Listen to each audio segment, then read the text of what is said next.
Friends, कैसे हैं आप सब लोग। आई होप आप लोग बहुत बहुत बहुत बहुत बहुत अच्छे होंगे। वो सॉरी आज के लिए, कल का वीडियो आज अपलोड हुआ ना, something something net connection problem. Okay, चलो आज हम लोग ना एक बहुत ही रिक्वेस्टेड टॉपिक करते हैं और एक्चुअली बहुत कंट्रोवर्शियल टॉपिक करेंगे, दैट इज फार्मर्स एक्ट, और जिसको फार्म्स बिल भी बोला जाता है, farmers bill, farms bill, what ever में भी, जिसके लिए बहुत सारा प्रोटेस्ट चल रहा है। तो हम लोग उसी के बारे में करेंगे। एक्चुअली बहुत लोगों ने बताया कि अभी तक फार्म्स बिल बहुत लोगों को समझ में नहीं आया, तो हम लोग एक काम करेंगे, हम लोग बिल्कुल बच्चों की लैंग्वेज में समझेंगे, ठीक है। एक एक वर्ड समझेंगे, बिल्कुल बेबी टाइप समझेंगे, ताकि कोई 1 साल के बच्चे को भी समझ में आए। Just kidding. ओके, चलो स्टार्ट करते हैं हम लोग। फार्मर्स एक्ट आखिर ये है क्या, ठीक है। तो सबसे पहले हम लोग जानते हैं कि फार्मर्स एक्ट आया कब। देखो, हुआ क्या था ना कि फार्मर्स बिल के लिए पहले एक ऑर्डिनेंस पास किया गया। क्या पास किया गया? एक ऑर्डिनेंस पास किया गया, ठीक है। कब पास किया गया? जून में। अच्छा, मेरे को एक बात बताओ, ऑर्डिनेंस होता क्या है?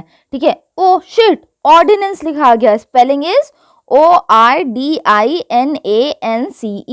ऑर्डिनेंस। ओके, ऑर्डिनेंस होता क्या है? देखो, जब पार्लियामेंट सेशन में नहीं होती है, मतलब लोकसभा और राज्यसभा की मीटिंग या फिर सेशन नहीं हो रही होती है ना, और उस टाइम पे एट रैंडम अगर कुछ लॉ बनाने की जरूरत पड़ जाए तो क्या करते हैं? तो फिर प्रेसिडेंट ऑर्डिनेंस पास करते हैं। कौन पास करते हैं? प्रेसिडेंट पास करते हैं। मतलब कि एक क्विक वाला ऑर्डर कि बस ये अब करना है, और फिर जब पार्लियामेंट सेशन में आएगी तो फिर उसको पास करवाते हैं प्रेसिडेंट। ओके, सो ऑर्डिनेंस कब पास किया गया? जून में। याद है जब लॉकडाउन चल रहा था उसी टाइम पे जून में आर्टिकल 123, आर्टिकल 123 कहां से आया? Rule book, constitution. ओके, सो उसका आर्टिकल 123 के अंडर में ऑर्डिनेंस पास किया गया प्रेसिडेंट के द्वारा। फिर उसके बाद सितंबर में जब पार्लियामेंट सेशन में आई, कब आई? सितंबर में। तो सितंबर में बिल पास किया गया। देखो, होता क्या है, कभी भी जब रूल बनाना होता है ना तो पहले बिल आती है, या तो कोई प्राइवेट मेंबर, अब प्राइवेट मेंबर और पब्लिक मेंबर, ठीक है, मतलब मिनिस्टर क्या होते हैं ये मैं आपको नेक्स्ट वीडियो में बताऊंगी। मतलब एक तरह से कहो तो कोई भी एमपी, ठीक है, कोई भी एमपी बिल लाते हैं, पहले बिल लाते हैं। तो बिल कब आया? सितंबर में आया, जब सेशन स्टार्ट हुआ। अब बिल को पहले एसेंट मिलना चाहिए, मतलब कि अब कोई रूल बना रहे हो तो उस पर लोकसभा को भी बोलना होगा कि हाँ ठीक है ये रूल सही है, बना दो। राज्यसभा को भी बोलना होगा कि ये रूल सही है, बना दो। प्रेसिडेंट को भी बोलना होगा कि ये रूल सही है, बना दो। तो सबसे पहले 17 सितंबर 2020 को लोकसभा ने एसेंट दे दिया, मतलब कि ये रूल सही है, फार्मर्स बिल सही है, आप इसको पास कर दो। फिर 20 सितंबर को राज्यसभा ने एसेंट दे दिया कि हाँ ये रूल सही है, इसको पास कर दो। फिर प्रेसिडेंट ने एसेंट दे दिया कि हाँ ठीक है ये रूल सही है, पास कर दो। अब ये जो बिल था दैट इज फार्मर्स बिल, किस में कन्वर्ट हो गया? जब ये तीनों एसेंट दे देती है तो ये कन्वर्ट हो जाता है एक्ट में। तो अब हम लोग इसको क्या बोलेंगे? Farmers act. ओके, अभी तक ये बिल था, अब ये एक्ट हो गया क्योंकि सबसे इसको एसेंट मिल चुका है। नेक्स्ट, अब मेरे को एक बात बताओ, प्रोटेस्ट कब कब हुआ और क्यों हुआ? क्यों हुआ ये तो खैर बाद में देखेंगे, कब कब हुआ। देखो, सितंबर 25 को ना भारत बंद डिक्लेयर किया गया था। याद है बंद? बंद जब स्कूल में छुट्टी होती है, वही वाला बंद, ठीक है। तो भारत बंद डिक्लेयर कब किया गया? 25 सितंबर को। उसके बाद 25 सितंबर के बाद ये मैटर गया सुप्रीम कोर्ट में। सुप्रीम कोर्ट ने 12 जनवरी 2021 को ये डिक्लेयर किया कि ये जो फार्म लॉज है इस पे अभी कोई भी इम्प्लीमेंटेशन नहीं होगा, अभी इसको इम्प्लीमेंट नहीं किया जाएगा। सो सुप्रीम कोर्ट ने क्या कर दिया? उस पे एक स्टे लगा दिया। क्या कर दिया? स्टे लगा दिया, ठीक है। अब इसके बाद सुप्रीम कोर्ट ने एक कमिटी अपॉइंट करी जो क्या करेगी? इस फार्म लॉज को फिर से रीचेक करेगी। ओके, एग्जामिनेशन की कॉपी रीचेक करवाई जाती है ना, उसी तरह से इस फार्म लॉज को रीचेक करेगी। अब ये कमेटी ने क्या बोला है कि 20 फरवरी 2021 को जितने भी लोग हैं, जितने भी पीपल है, पब्लिक है, इन लोगों से सजेशन मांगा है कि आप लोग सब लोग सजेशन दीजिए कि क्या ये सही है या गलत।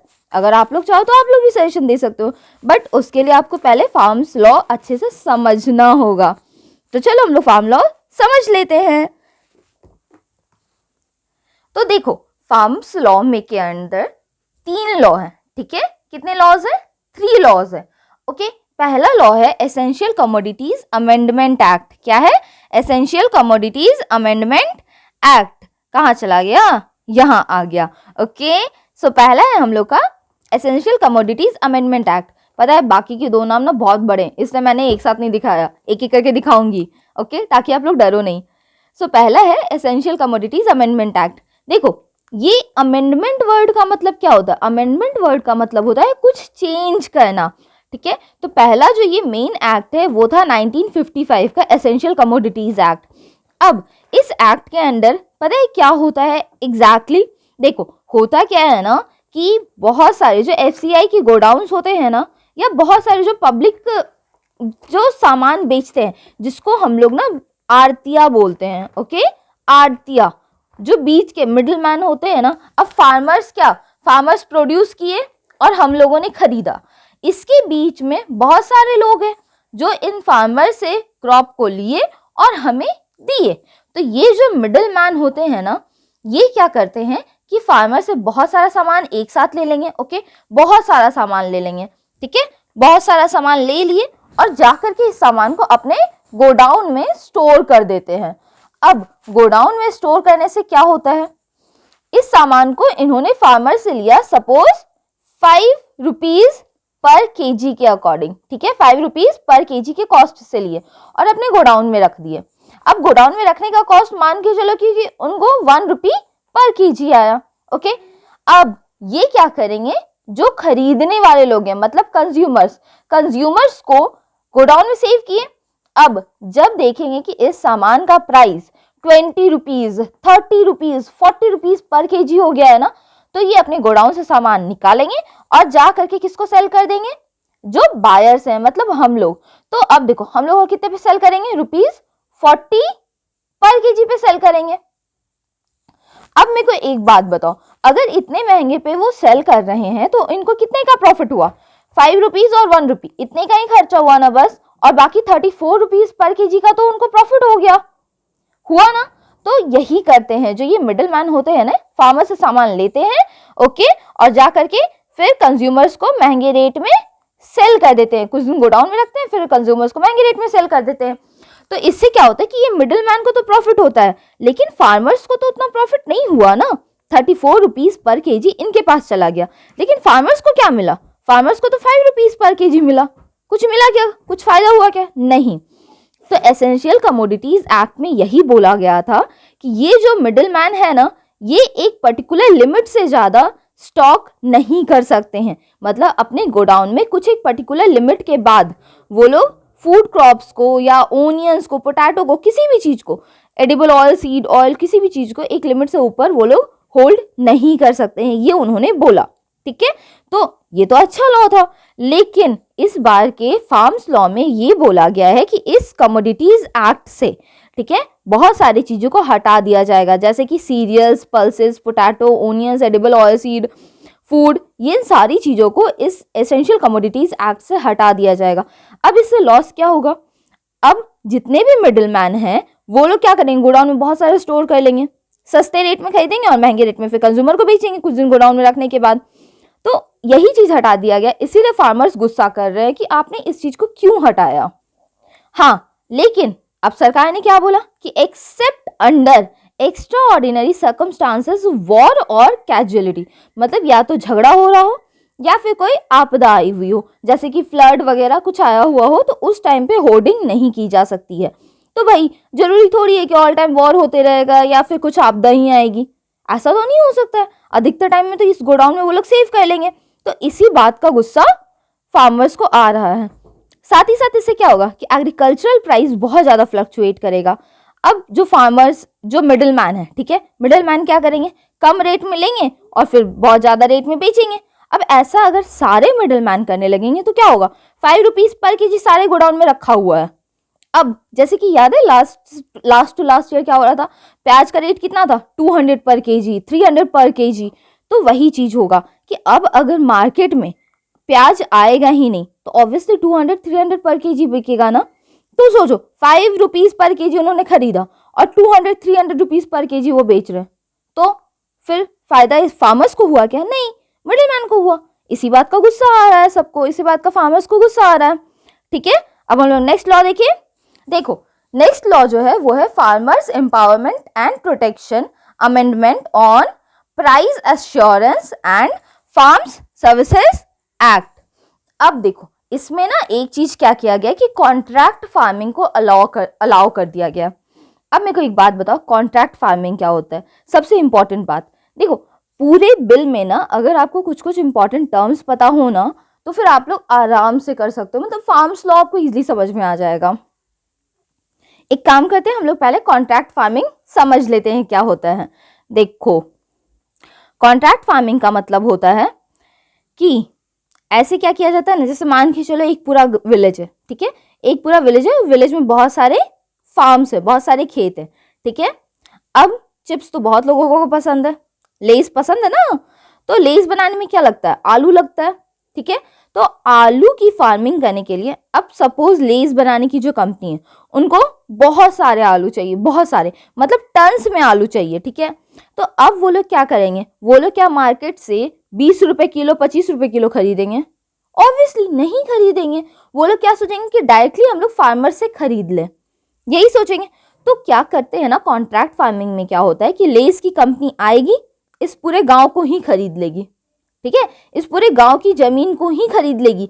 खरीदेगी इन द सेंस ये बोल देगी कि इस गांव से, ठीक है, इस गांव से जितने भी आलू की खेती होगी उस सारे आलू को हम लोग 25 नहीं, बहुत ज्यादा हो जाएगा, मान के चलो कि 10 रुपए केजी खरीद लेंगे हम लोग, 10 रुपए पर केजी आलू खरीद लेंगे। अब इससे फायदा क्या क्या होता है, नुकसान क्या क्या होता है? पहले तो कॉन्ट्रैक्ट फार्मर जो है, जो लेस बनाने वाली कंपनी है, उसका क्या फायदा होगा? उसका फायदा ये होगा कि उनको मार्केट से 20 रुपए पर केजी आलू खरीदना नहीं पड़ेगा, वो लोग आराम से 10 रुपए पर केजी जिस पे बात हुई है उस पे खरीद लेंगे, ठीक है। ये उनको फायदा होता है, इसीलिए आलू उगाने से पहले ही इस पूरे गांव में बोल देते हैं वो लोग कि हम लोग इस गांव से आलू खरीद लेंगे, तो और 10 रुपीज पर केजी के अकॉर्डिंग हम लोग खरीदेंगे, ठीक है। जो भी चाहे हमें आलू बेच सकते हैं आके, ठीक है। अब इससे फार्मर्स को क्या क्या फायदा होता है? पहले फायदा देखो, पहला तो क्या होता है कि मार्केटिंग कॉस्ट का जो रिस्क होता है ना वो खत्म हो जाता है। फॉर एग्जाम्पल, क्या पता कि जो मार्केट में आलू बिक रहा हो उसका कॉस्ट 10 रुपए भी ना हो, 2 रुपए पर केजी हो। ऐसा भी तो हो सकता है ना कि मार्केट में 2 रुपए पर केजी बिक रहा हो, लेकिन फार्मर्स क्या बोलेंगे कि भाई हमें क्या मतलब है, हमने तो कॉन्ट्रैक्ट कर लिया है 10 रुपीज पर केजी के अकॉर्डिंग, सो 2 रुपए रहे या 5 रुपए रहे हमें कोई मतलब नहीं है। तो वो लोग टेंशन फ्री रहते हैं कि हाँ ठीक है भाई, हमें तो 10 रुपए बेचना है मार्केट में जो भी हो, ठीक है। नेक्स्ट, इसके बाद क्या होता है कि फार्मर्स के लिए, जो स्मॉल फार्मर्स होते हैं, अब देखो ऑब्वियस सी बात है कि ये जो छोटा सा फार्मर है, या सबसे छोटी जमीन सोच के देखो, ये वाली जो छोटी सी जमीन है, ये क्या लेस वाली कंपनी के पास जाके बोलेगा कि मेरे पास 5 किलो आलू उगा है, आप 5 किलो आलू खरीद लीजिए? ऐसा तो नहीं बोलेगा, नहीं बोल सकता है, ठीक है। तो वही चीज होता है, जो छोटे छोटे फार्मर्स होते हैं ना, ग्रुप में उन्हें भी एक बड़ी कंपनी के साथ टाई अप करने का मौका मिल जाता है। ओके, नेक्स्ट, अब ऑब्वियसली कंपनी अगर बोली है कि इस विलेज से हम खरीदेंगे आलू, तो वो ऑब्वियसली इन लोगों को कुछ ना कुछ तो टेक्नोलॉजी भी प्रोवाइड करेगी ना। कंपनी अगर इनका आलू अच्छा होगा तो ऑब्वियसली कंपनी का भी तो फायदा होगा ना, तो वो कुछ टेक्नोलॉजी प्रोवाइड करेगी, तो ये फार्मर्स को अच्छी टेक्नोलॉजी भी मिल जाएगी।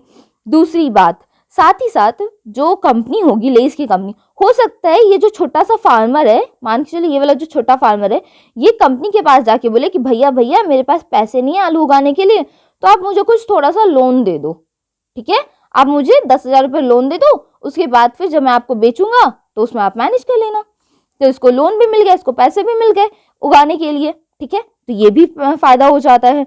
इसके साथ ही टेक्निकल गाइडेंस भी मिल जाता है। ये सारे जो फार्मर्स हैं ये लोग मिल करके लेस की कंपनी को तो बोल सकते हैं ना कि आप लोग एक साइंटिस्ट को भेजिए, या फिर एक ऐसे फार्मर को भेजिए, या कोई बड़ा फार्मर को भेजिए जो कि हमें और अच्छे से गाइड कर सके। तो ये सारे फायदे हो जाते हैं। ये सारे तो हो गए एडवांटेज। अब हम लोग देखते हैं डिसएडवांटेज क्या क्या होता है। पहला तो जो फार्मर होता है उसके पास फ्लेक्सिबिलिटी नहीं रहती है कि वो लोग मार्केट में जाके सेल कर सके। जैसे कि देखो, हो सकता है कि वो लोग 10 रुपये पर केजी पे कॉन्ट्रैक्ट साइन कर लिए हैं, लेकिन मार्केट में 20 रुपीज पर केजी उनको मिल रहा हो आलू का, पॉसिबल है ना। लेकिन वो लोग क्या 20 रुपीज़ पर केजी पे सेल कर सकते हैं? नहीं, क्योंकि उन्होंने तो कॉन्ट्रैक्ट कर लिया है, वो लोग तो टेंडर में आ गए हैं, ठीक है, तो वो लोग नहीं सेल कर सकते, तो इससे उनको लॉस हो जाता है। दूसरा चीज हो सकता है ना कि ये लेस की कंपनी बोले कि आप लोग मेरे को आलू अभी दे दीजिए, हम लोग 1 महीने बाद या 2 महीने बाद आपको पैसे देंगे, बोल सकते हैं ना। अब क्या गारंटी है कि ऑब्वियसली वो लेस की कंपनी तुरंत में पैसे दे देगी। तीसरी बात, देखो होता क्या है ना कि जो बायर्स को लोन प्रोवाइड किया गया, ऐसा भी तो हो सकता है ना कि लेस की कंपनी ये छोटे वाले जो फार्मर था इसको पैसा दे तो दी, लेकिन इसके फार्म में कुछ किसी भी रीजन से आलू उगा ही नहीं, पॉसिबल है। तो ये कंपनी, लेस की कंपनी क्या इसको बोलेगी कि आप छोड़ दीजिए, मेरे को पैसे मत रिटर्न कीजिए, ऐसा तो नहीं बोलेगी। इसको पैसे तो रिटर्न करने ही पड़ेंगे लेस की कंपनी को। तो इस बात का भी टेंशन रहता है फार्मर्स को कि अगर आलू नहीं उगे तो, ठीक है। दूसरी बात, हो सकता है ना कि जो लेस की कंपनी है उसने 10 रुपए पर केजी के आलू की बात तो की, लेकिन बारिश नहीं होने के कारण या किसी भी रीजन के कारण आलू की जो क्वालिटी है वो बिल्कुल छोटी छोटी आलू हो गई। लेस की कंपनी बोलती है हमें बड़े बड़े आलू चाहिए और छोटे छोटे आलू हो गए, तो फिर क्या होगा? हो सकता है लेस की कंपनी मना कर दे, बोले कि नहीं हमने तो बड़े बड़े आलू की बात की थी, छोटे छोटे आलू हो गया तो अब हम लोग नहीं खरीदेंगे। तो इस बात का भी टेंशन रहता है फार्मर्स को। इसके बाद एक देखो, एक बार्गेनिंग करने का ना चांस छूट जाता है फार्मर से। कैसे? अब लेस की कंपनी, चिप्स की कितनी ही सारी कंपनी होगी, खुद सोचो ना कितने सारी कंपनीज होंगे, मुश्किल से 100 कंपनी होगी चिप्स की। ओके, तो ये 100 कंपनी अगर एक साथ मिल जाए और चले जाए इस फार्म में, ठीक है, और बोले ये 100 कंपनी मिल जाए, बोले कि हम लोग सब लोग एक साथ डिसाइड कर लेते हैं कि हम लोग 5 रुपए पर केजी से ज्यादा प्राइस नहीं देंगे, तो इसमें लॉस किसका होगा? इसमें लॉस किसका हो जाएगा? सोचो, लॉस हो जाएगा फार्मर्स का, क्योंकि अब तो वो बार्गेन नहीं कर सकते हैं ना। कैसे बोलेंगे कि लेस की कंपनी को थोड़ी बोल सकते कि आप नहीं लोगे आलू तो हम लोग किसी और कंपनी के पास चल जाएंगे, ऐसा तो बोल नहीं सकते हैं, ठीक है, क्योंकि सारी कंपनी तो भाई भाई बन गए हैं। तो यही चीज का लॉस होता है, ठीक है। यहां तक समझ में आया ये वाले लॉ? देखो, तो अब सरकार क्या की है इस लॉ में, ठीक है, सेकेंड वाला मतलब फार्म्स लॉ के सेकेंड वाले में सरकार ने क्या करा है अब हम लोग ये देखेंगे। कॉन्ट्रैक्ट फार्मिंग तो अच्छे से समझ में आ गया, नहीं समझ में आएगा तो कमेंट सेक्शन में पूछ लेना। ओके, देखो इसमें क्या किया है कि सरकार ने कॉन्ट्रैक्ट फार्मिंग को अलाउ कर दिया है। अब ऐसा नहीं है कि ये न्यू चीज है, कॉन्ट्रैक्ट फार्मिंग का कॉन्सेप्ट 2012 में मनमोहन सिंह जी ने लाया था, ठीक है, तो ये नया तो कुछ नहीं है। लेकिन फार्मर्स का गुस्सा कहाँ पे है ये देखो, फार्मर्स का गुस्सा इस बात पे है कि सरकार का कहना है कि अगर फार्मर में और कंपनी में झगड़ा हो जाता है तो इस झगड़े को सॉल्व कौन करेगा? सरकार ने बोला है कि इस झगड़े को सॉल्व करेगा या तो कोई ऑफिसर, ठीक है, कोई ऑफिसर सॉल्व करेगा या फिर कोई कंपनी का इंसान सॉल्व करेगा। तो फार्मर्स का कहना है कि ये ऑफिसर या कोई कंपनी का इंसान सॉल्व नहीं करना चाहिए। फार्मर्स का कहना है कि जो कॉन्ट्रैक्ट होगा, विलेज का कॉन्ट्रैक्ट होगा ना, तो वो कॉन्ट्रैक्ट सरपंच के सामने हो, ठीक है, सरपंच, विलेज का जो सरपंच है उसके सामने हो, और जब झगड़ा हो तो झगड़ा सॉल्व करने टाइम पे सरपंच का रोल रहे, ठीक है, मतलब सरपंच सॉल्व करे झगड़ा।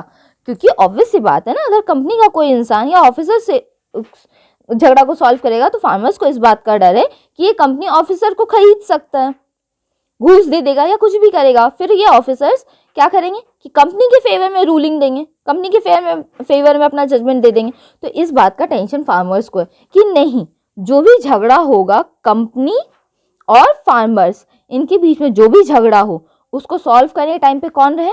सरपंच रहे, ठीक है। और साथ ही साथ जब कंपनी और फार्मर के बीच में कॉन्ट्रैक्ट साइन हो रहा हो तो उस टाइम पे भी कौन रहना चाहिए? सरपंच रहना चाहिए। सरपंच रहेगा तो उससे फायदा क्या होगा? ऑब्वियस सी बात है ना, सरपंच अगर जो फार्मर्स है इसके साथ में या इनके लिए अच्छा नहीं करेगा तो फार्मर्स क्या अगले साल या अगले 5 साल में जब भी उसका इलेक्शन होगा तो क्या उसको सरपंच बनाएंगे? फिर से नहीं बनाएंगे। तो सरपंच क्या करेगा? सरपंच कुछ गलत जजमेंट तो नहीं देगा। ये ऑफिसर जो रहेंगे, ऑफिसर को किसी बात का टेंशन है क्या? नहीं, क्योंकि सरकार ने उन्हें अपॉइंट कर लिया है कब तक के लिए? उनके रिटायरमेंट टाइम तक के लिए। तो ये लोग कुछ सोचेंगे क्या? इनको किसी बात का टेंशन रहेगा? नहीं, ठीक है। लेकिन सरपंच को तो टेंशन है ना भाई कि कहीं फार्मर्स के लिए अच्छा नहीं किए तो वो लोग मेरे को फिर से सरपंच नहीं चुनेंगे, तो इसी बात का टेंशन है, ठीक है। ये वाला डिस्प्यूट रिजोल्यूशन मैकेनिज्म जो है ना, मतलब झगड़े को सुलझाने का जो मैकेनिज्म है, इस बात का झगड़ा है, ठीक है, इस बात का टेंशन फार्मर्स को है। चलो ये दोनों तो समझ में आ गया। अब हम लोग करते हैं नेक्स्ट, यानी कि थर्ड वाला, ठीक है। अरे थर्ड कहाँ चला गया? अच्छा, थैंक यू भैया, बीच में आ गए हैं, ठीक है, कोई बात नहीं है। चलो देखो थर्ड क्या होता है ना, थर्ड है लॉ जो है, थर्ड एक्ट जो है वो कौन सा है? वो है farmers produce trade and commerce promotion and facilitation bill 2020। Okay, देखो इसमें क्या होता है, इसमें ये बोला गया है, सरकार ने बोला है कि जो फार्मर्स हैं वो अपने सामान को ऑल ओवर इंडिया कहीं भी बेच सकते हैं, ठीक है, कहीं भी जाके बेच सकते हैं और किसी को भी बेच सकते हैं, ठीक है। और साथ ही साथ ये भी बोला गया है कि इलेक्ट्रॉनिक ट्रेडिंग भी कर सकते हैं। इलेक्ट्रॉनिक ट्रेडिंग मतलब फार्मर्स जो मुंबई में बैठा हुआ है, हो सकता है वो बिहार के किसी कंपनी वाले को बोल दे, कॉल करके बोल दे कि भैया मेरे पास इतना आलू है, आप मेरे आलू खरीद लो और फिर अपना चिप्स बना लो, ठीक है। तो ये क्या किया, ये फोन के थ्रू कॉन्ट्रैक्ट साइन कर लिया या फिर ट्रेडिंग कर लिया, सेल कर दिया अपना आलू, ठीक है। तो ये इलेक्ट्रॉनिक ट्रेडिंग भी कर सकते हैं। साथ ही साथ इस लॉ में ये भी बोला गया है कि जो स्टेट गवर्नमेंट है ना, वो किसी भी फार्मर से कोई मार्केट फी या फिर कोई भी टैक्स वगैरह नहीं लेगी अपने स्टेट से बाहर अपने सामान को सेल करने के लिए, ठीक है, ये कोई भी टैक्स वगैरह नहीं लेगी। तो भाई ये तो बहुत अच्छी बात है, इसमें किस बात का प्रोटेस्ट? तो भाई साहब प्रोटेस्ट एक्चुअली क्यों हो रहा है, अब ये देखते हैं। देखो एक होता है ना FCI गोडाउन्स, ठीक है, FCI गोडाउन्स, FCI गोडाउन ना सरकारी गोडाउन रहता है, ठीक है, जहाँ पे कि क्रॉप्स खरीद करके सरकार रखती है। अब सरकार जो क्रॉप खरीदती है वो किस पे खरीदती है? वो MSP पे खरीदती है। MSP का मतलब मिनिमम सपोर्ट प्राइस। देखो क्रॉप लगाने से पहले ही ना सरकार डिक्लेयर कर देती है कि अगर आप लोगों का क्रॉप, आप लोग कुछ भी उगा रहे हो, टोटल 22 क्रॉप के लिए सरकार ऐसा करती है कि अगर आप लोग कुछ भी उगा रहे हो, अगर किसी ने भी इस प्राइस पे नहीं खरीदा, मान के चलो कि 20 रुपीज सेट कर दी, ठीक है, सरकार ने बोल दिया कि 20 रुपीज से नीचे कोई खरीदना चाहे या 20 रुपीज किसी ने भी इस रेट पे खरीदा या फिर मतलब इसके नीचे खरीदा, तो फार्मर्स को बेचने की जरूरत नहीं है। फार्मर्स से सरकार 20 रुपीज पर केजी के हिसाब से क्रॉप्स ले लेगी। तो फार्मर्स क्या सोचेगी कि चलो ठीक है भाई 20 रुपीज, अगर मार्केट में ट्राई करेगी, अगर 40 रुपीज या 30 रुपीज या इस रेट से ऊपर बेचने की कोशिश करेगी, अगर बिक गया तो फिर भैया बहुत सही है, लेकिन अगर नहीं बिका तो जाकर के किसको सेल कर देंगे? गवर्नमेंट को 20 रुपीज पर केजी पे सेल कर देंगे। इसीलिए MSP सेट किया जाता है, मतलब मिनिमम सपोर्ट प्राइस।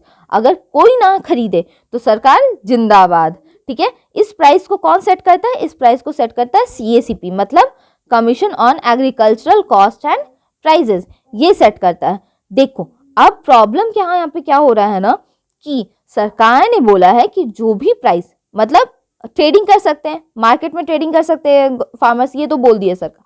लेकिन प्रॉब्लम यहाँ पे ये है कि फार्मर्स को क्या लग रहा है कि ये धीरे धीरे सरकार क्या कर रही है कि मार्केट के हाथ में फार्मर्स को छोड़ दे रही है। सरकार धीरे धीरे क्या करेगी? MSP सेट करना बंद कर देगी और ये जो मार्केट है, मतलब कि जितने भी कॉन्ट्रैक्टर्स होते हैं ना, मिडिल मैन, ठीक है, मिडिल मैन, जिससे कि याद है मैंने बताया था ना मिडिल मैन, ओके। सो धीरे धीरे क्या होगा कि ये मिडिल मैन अपनी मर्जी से प्राइस सेट करने लगेंगे और MSP का कोई वैल्यू नहीं रहेगा। देखो एक्चुअली होता क्या है ना कि जैसे कि मान के चलो ये FCI गोडाउन है, ठीक है, अब फार्मर्स अपना सामान क्रॉप पूरा लेकर के आएगी FCI गोडाउन में, लेकिन FCI गोडाउन में जो ऑफिसर बैठा हुआ रहेगा ना, वो क्या बोल देगा कि हमारे गोडाउन में जगह नहीं है तो हम लोग आपका क्रॉप नहीं ले सकते हैं, ये बोल देता है। तो अब इस फार्मर को अपना क्रॉप लेकर के कहाँ जाना पड़ेगा? ऑब्वियसली मार्केट में। भले ही सरकार ने 20 रुपीज पर केजी पे सेट किया हो प्राइस, लेकिन इसको क्या करना पड़ेगा? मान के चलो मार्केट में 10 रुपीज ही उसको मिल रहा है, 2 रुपीज ही मिल रहा है, उसको सेल करना पड़ेगा, क्योंकि फार्मर अपने माथे पे तो रख नहीं सकता ना भाई क्रॉप, वो तो खराब हो जाएगा क्रॉप, तो उसको रखना पड़ेगा, उसको सेल करना पड़ेगा। तो इसका फार्मर का बहुत लॉस हो जाता है। अब यहाँ पे देखो, यहाँ पे जो ऑफिसर्स बैठे होते हैं ना, इनकी चालाकी देखो क्या करते हैं। फार्मर्स को तो रिटर्न कर दिए, ठीक है, अब ये फार्मर क्या करेगा? 20 रुपीज की जगह पे 10 रुपीज पर केजी जाकर के किसको बेच देगा, मिडिल मैन को बेच देगा। मतलब कि जो मार्केट में जो पर्सन है जिसको हम लोग बिचौलिया बोलते हैं, ठीक है, बीच का पर्सन, मिडिल मैन, ओके। सो जो मिडिल मैन है उसको 10 रुपए पर केजी पे बेच दिया। अब ये एफसीआई गोडाउन वाला जाके क्या बोलेगा इस मिडिल मैन को कि भैया एक काम करो, आपने 10 में खरीदा ना, आप लोग मेरे को 15 रुपीज पर केजी मेरे को सेल कर दोगा अनाज, ठीक है। ये अब मिडिल मैन क्या सोचेगा कि चलो भाई सही है, 5 रुपए पर केजी मेरे को फायदा हो रहा है, इस ऑफिसर को सेल कर देंगे। फिर ये ऑफिसर उसी क्रॉप को ला करके अपने गोडाउन में रख लेगा, ठीक है, और सरकार को क्या दिखा देगा कि भाई हमने इतना क्रॉप जो है वो किससे खरीदा है, फार्मर से खरीदा है। तो ऑफिसर को बैठे बिठाए कितना का फायदा हो गया, 5 रुपए पर केजी का फायदा हुआ कि नहीं, ठीक है। तो इसी बात का डर लग रहा है कि जब ये सारे लोग, ये सारे फार्मर्स को बोला जा रहा है कि कहीं पे भी जा करके मार्केट में सेल कर सकते हैं, तो धीरे धीरे क्या होगा, ये जो मिडिल मैन्स है ना, जो बिचौलिए हैं, वो लोग क्या करेंगे, वो लोग रूल करने लगेंगे। और ऑब्वियसली बात है ना कि जो गोडाउन में बैठे हुए ऑफिसर है वो मना कर देंगे कि नहीं भाई हम लोग क्रॉप नहीं ले सकते, फिर ये जाके मिडिल मैन को सेल कर देंगे। फिर ये धीरे धीरे क्या होगा कि ये मिडिल मैन रूल करने लगेगा, फिर एमएसपी का कोई वैल्यू नहीं रह जाएगा। ऑब्वियसली बात है ना, अभी जो एग्जांपल हम लोग देखे उसमें मिनिमम सपोर्ट प्राइस का कोई रोल रहा क्या, नहीं रहा। मिनिमम सपोर्ट प्राइस तो 20 रुपीज पर केजी था, लेकिन इनको सेल कितने में करना पड़ा, 10 रुपीज पर केजी में सेल करना पड़ा, ठीक है। तो मिनिमम सपोर्ट प्राइस का कोई रोल नहीं रहा। वही चीज फार्मर्स बोल रहे हैं कि ये मिडिल मैन के कारण धीरे धीरे मिडिल मैन जो प्राइस डिसाइड करेंगे उतना में फार्मर्स को सेल करना पड़ेगा अपने क्रॉप को, और ये एमएसपी का कोई भी फायदा नहीं रहेगा। इसी बात का गुस्सा फार्मर्स को आ रहा है, और सबसे बड़ा प्रॉब्लम ना इसी बात पे है, एमएसपी। नरेंद्र मोदी जी का कहना है कि एमएसपी नहीं हटाया जाएगा, लेकिन फार्मर्स का क्या कहना है कि धीरे धीरे, आज नहीं तो कम से कम मतलब मान के चलो 4-5 साल में, फार्मर्स का कहना है कि 4-5 साल में या 10 साल में या 15 साल में ये एमएसपी का कोई रोल नहीं रह जाएगा। धीरे धीरे मिडिल मैन जो है वो रूल करने लगेंगे, ठीक है। इसीलिए कहना है फार्मर्स का कि हमें ये लॉज नहीं चाहिए, मतलब एमएसपी ही रहने दीजिए।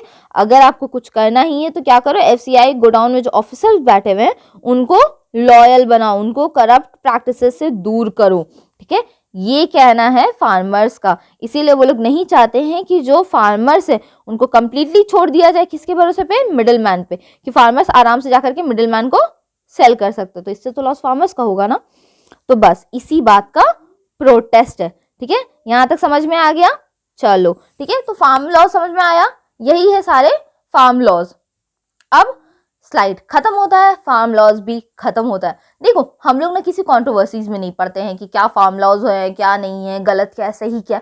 हम लोग को जानना है कि बस फार्म लॉज है क्या, फार्मर्स का गुस्सा क्या और सरकार क्या बोल रही है, बस इसी बात को जाना, वो हम लोग जान चुके, ठीक है। और कल का आंसर क्या था, मार्स के कितने मून होते हैं, मार्स के 2 मून्स होते हैं, ओके। सो उसका आंसर आप लोगों ने सही सही दिया है, ठीक है। आज का क्वेश्चन क्या है बताओ। देखो आज का क्वेश्चन मैं सोच रही थी ना, आप लोग मेरे को बताओ सैटर्न के कितने मून्स हैं, ओके। सैटर्न और जुपिटर भी, ओके।